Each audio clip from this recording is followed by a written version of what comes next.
Today's show is all about health. Oh, it's me. Thank you.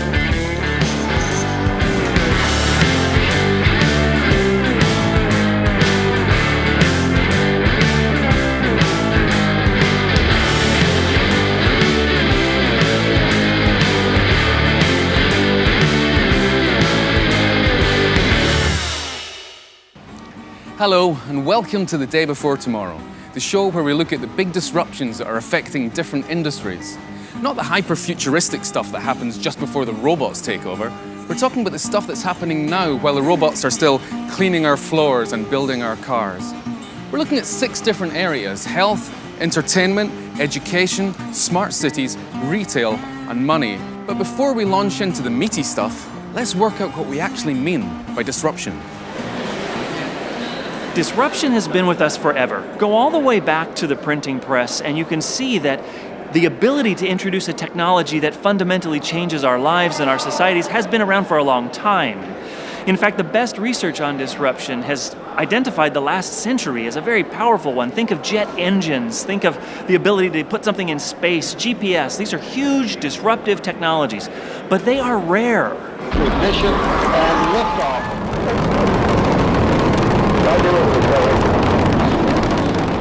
We're on an accelerating path for disruption. The digital tools that make disruption so easy to do will make it even easier to do in the future.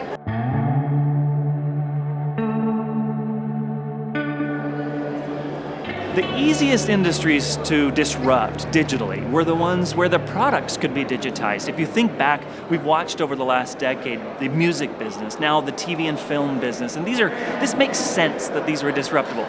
But in fact, the bigger impact is yet to come. It's when we realize the digital dimension of even very physical products and experiences. This is a completely new factor that people in financial services, think of education, think of healthcare. 3 of the biggest industries on the planet, the most fundamental to who we are as a society and as people, and all 3 of them ripe for massive disruption. So the first topic we're looking at is health. I think it's one of the most interesting and exciting areas of innovation. Some of the developments we're about to look at will change the way we view places like this, and even who we are as a species. If you're ever unfortunate enough to spend time in a place like this, you'll notice that they ask you a lot of questions. They ask you the same questions again and again. Are you allergic to anything? Do you smoke? Are you on any medication? And that's because they need a lot of information to make their diagnosis and to prescribe some kind of treatment. And in this information age, there's no shortage of data.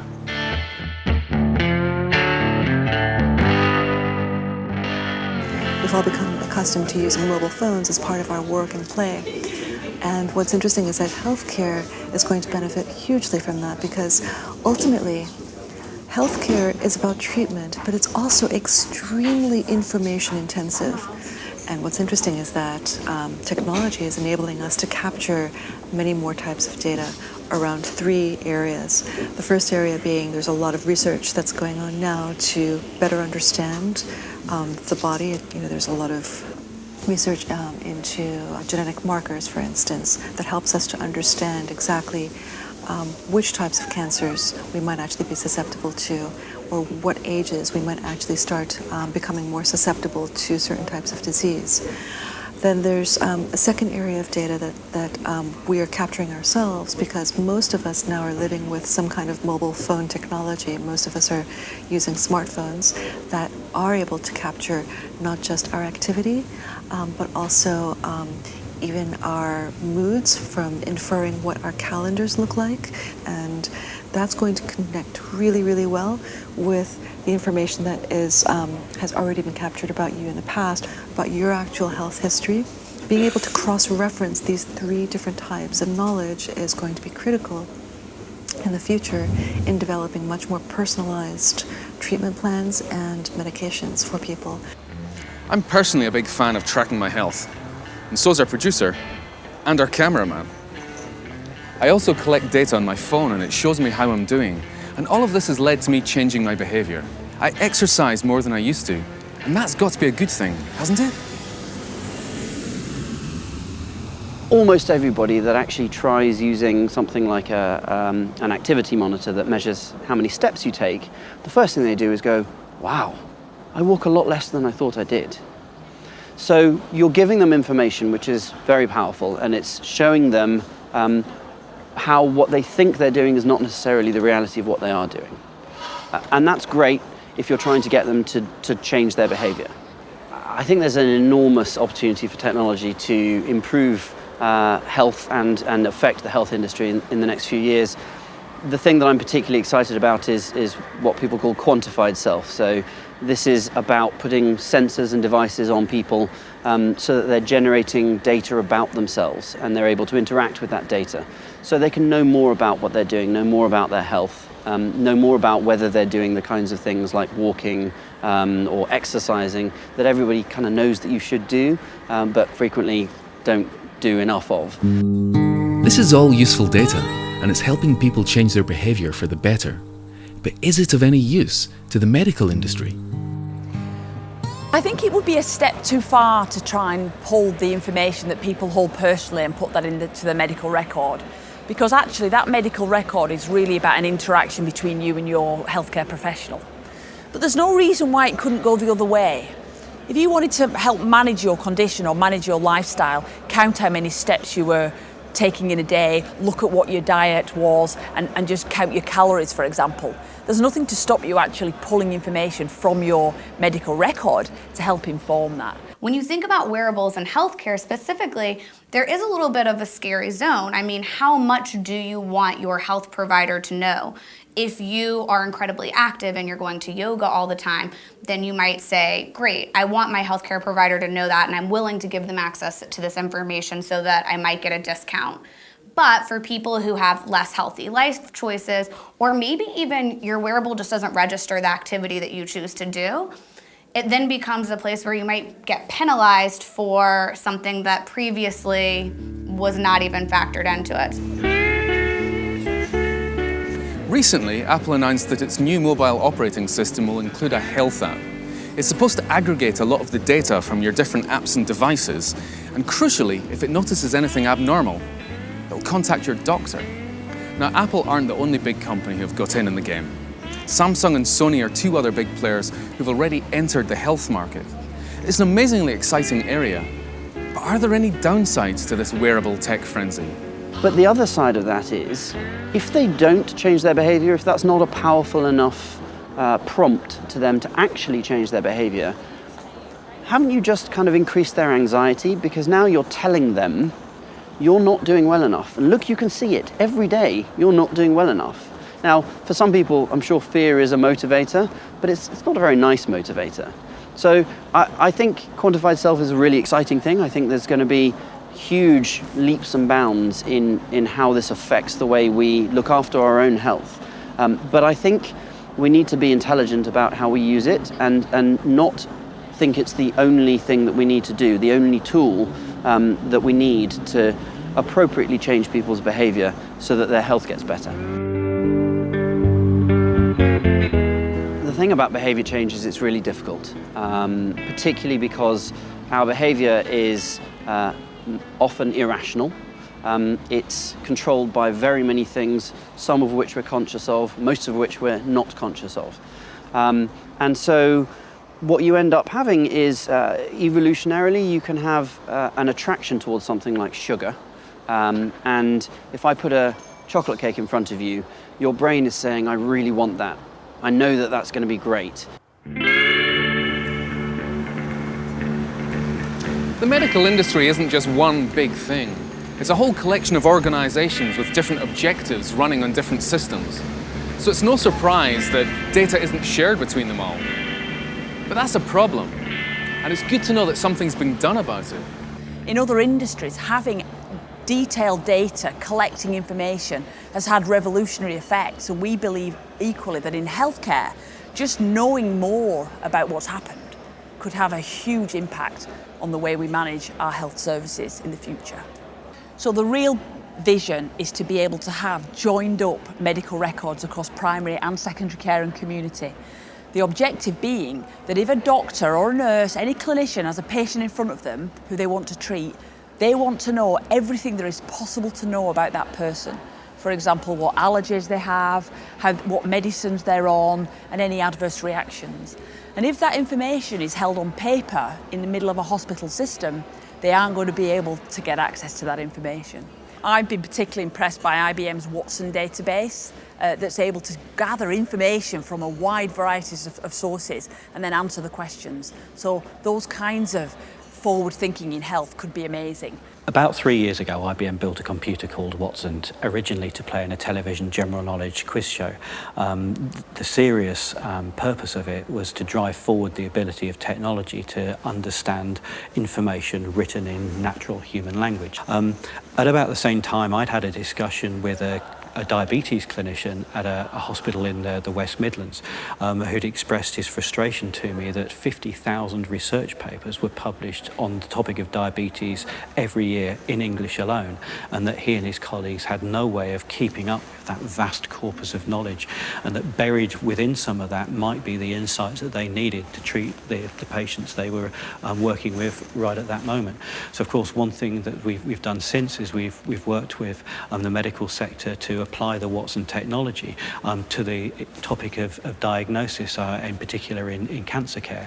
One of the problems that often happens in early careers for medical professionals is they tend to diagnose very strange diseases because they've heard of something in their schooling and think, oh, it must be that. Versus with something like Watson, you could standardize the questions that are asked to patients, and it basically is like one of those 20 questions machines, much smarter than that, where you answer yes or no or different questions about symptoms, and it tells you what this patient might have, checks it against other cases in the system, and then can even connect you to a doctor at the other side of the world saying, this doctor has dealt with this disease before, so before you make a diagnosis or start recommending a fix for it, why don't you get in touch with them? There are other ways that data can be useful to doctors, especially live data, and it's set to make a big difference in the operating theatre.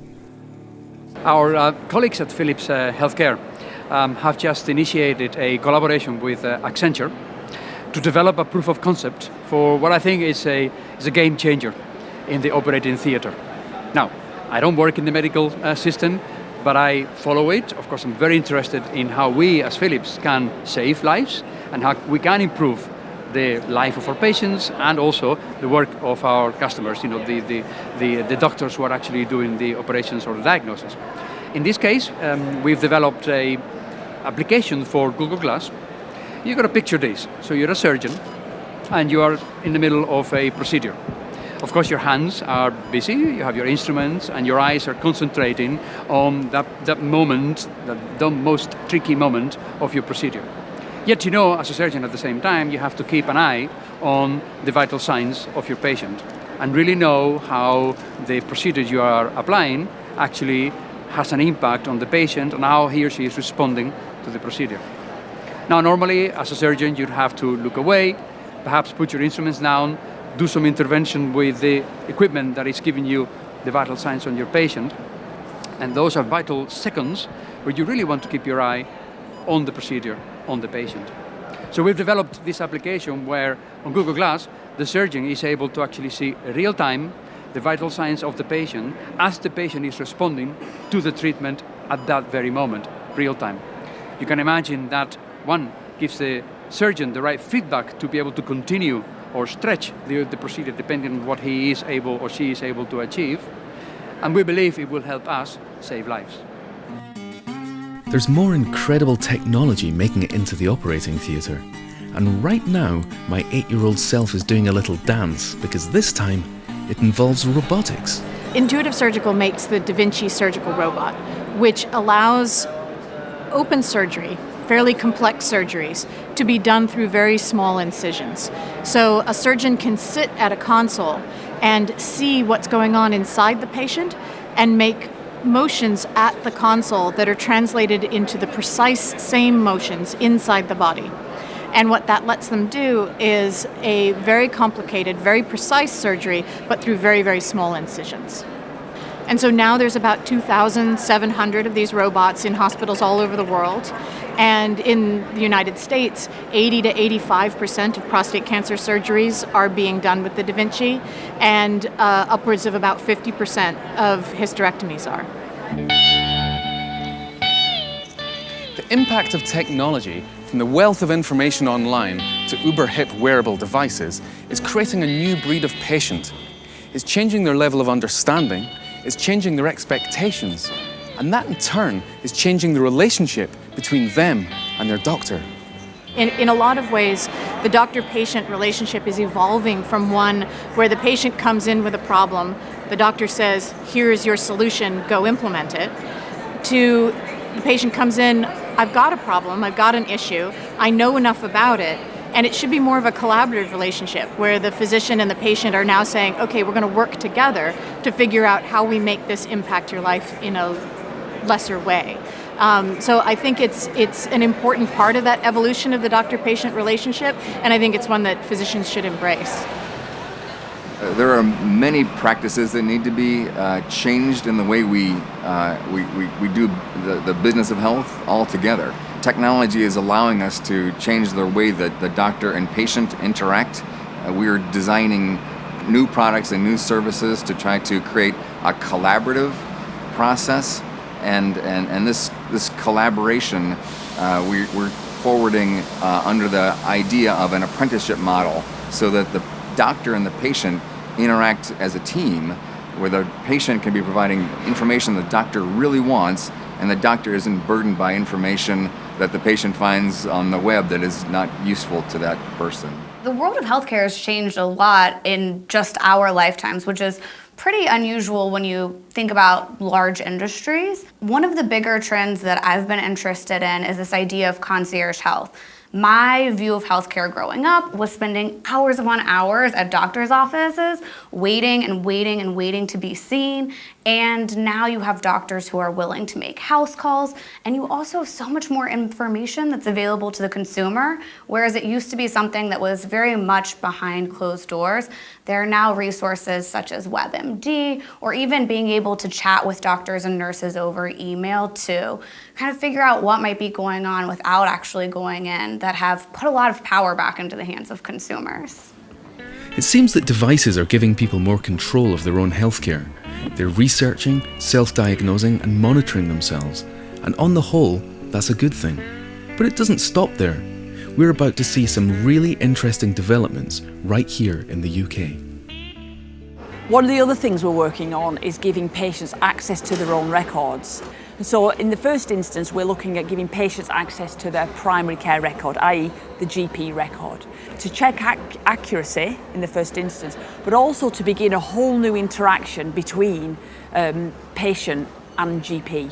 A lot of the GPs that we work with can see the benefits of giving patients access to electronic means. And the best examples are being able to order repeat prescriptions online, being able to book appointments online. That saves them patients having to ring up, having receptionists always manning the phones if they can be booked online. We're still at quite an early stage on patient access to records. But in the fullness of time, the idea is that not only will patients be able to see and download their record, but also add to it. So maybe upload their blood tests, their blood readings for diabetics, or their blood pressure monitors, so that there can be more of an interaction between the GP and the patient. And alerts could go off to the GP to say, there's a problem here, I need to message the patient to ask them to come in or ring up. We're never going to stop patients having access to GPs, but it's really important that they only see GPs for things that matter to them, and some things that are more routine, like prescription booking or uploading a routine blood monitor, could be done offline through the technologies that are available today. These are all exciting changes, and many of them are already happening elsewhere in the world.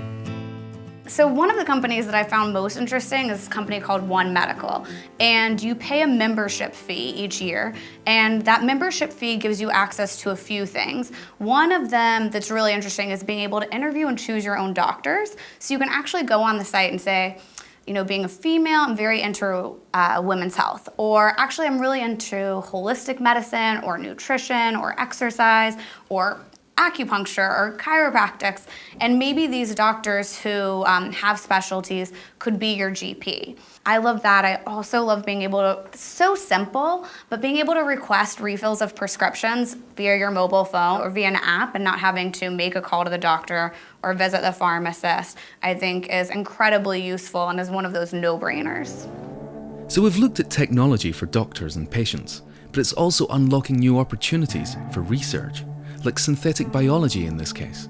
So I caught up with a guy who's designing new organisms for NASA to find out more about it.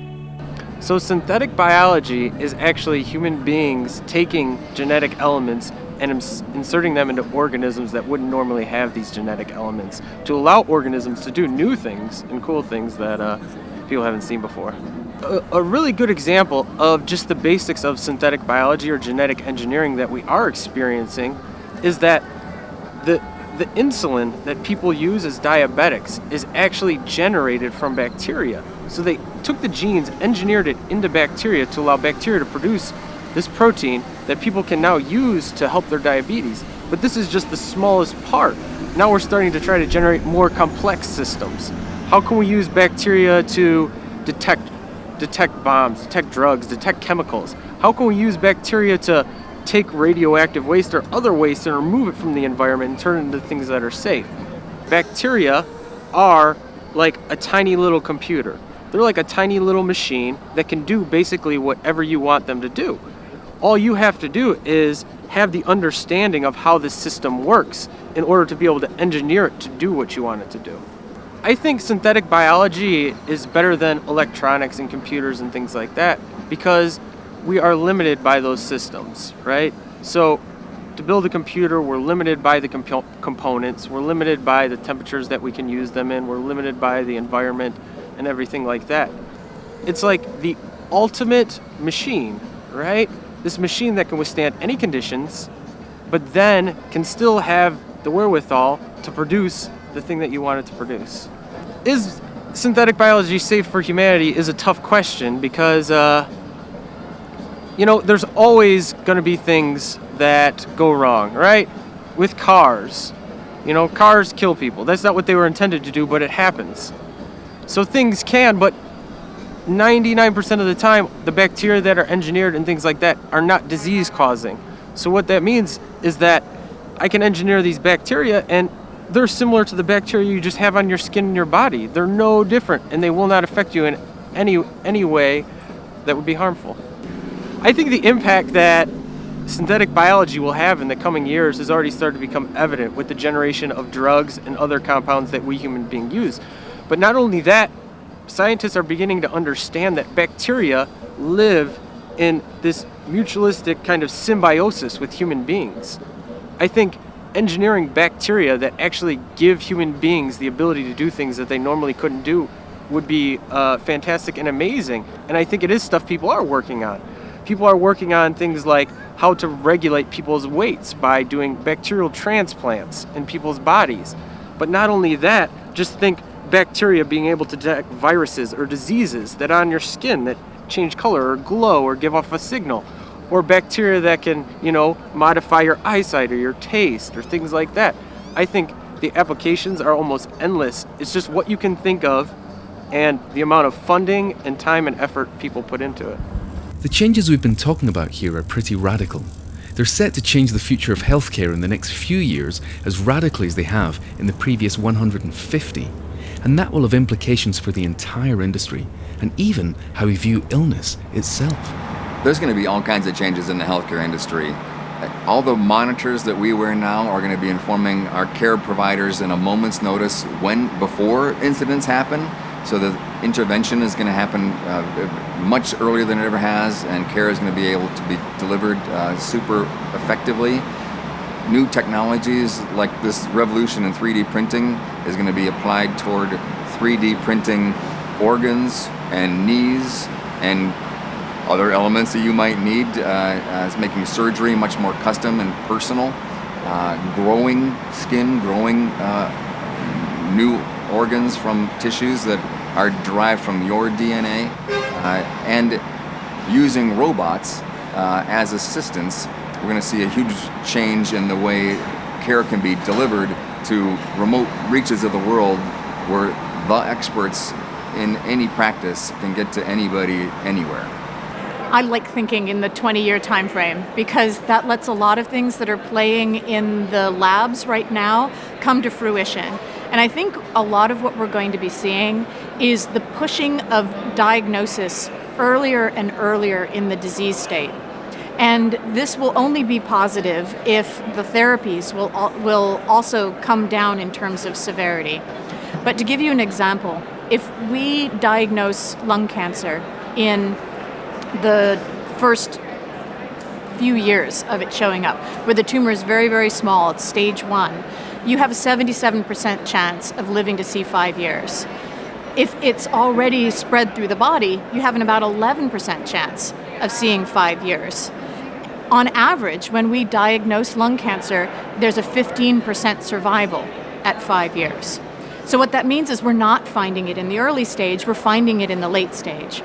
And so as our diagnoses and as our screening and as all of the biomarkers in our urine or in our breath or in our blood start to show us these cancers earlier and earlier, we'll be able to push the diagnostic point earlier and earlier. Then from a technology point of view, what I want to bring in is the kind of robotic therapy that will get rid of that cancer when it's the size of a pea. And then as far as you're concerned, you hit a little speed bump in your life. It was maintenance. We went in, we got rid of it, and you just go on and live the rest of your life. And so I think patient attitudes will evolve as their relationship to the types of therapies that we have evolve. Even as people are aging, they're resisting age. And to a lot of people, chronological age doesn't matter anymore. It's all about whether you can maintain your autonomy, your independence. And so healthcare is going to be focused very much on helping people to be more independent. Healthcare will kind of take this blended sort of approach where it's not so much about intensive, invasive treatment and much more about maintenance of health, maintenance of conditions. So it looks to me as if the healthcare industry is going to be in better shape than ever. Yes, it's going to be disrupted, and that may be painful for some people, but the long-term prospects are incredible, and that is something that we all benefit from. So here is to your good health. Oh, it's disgusting.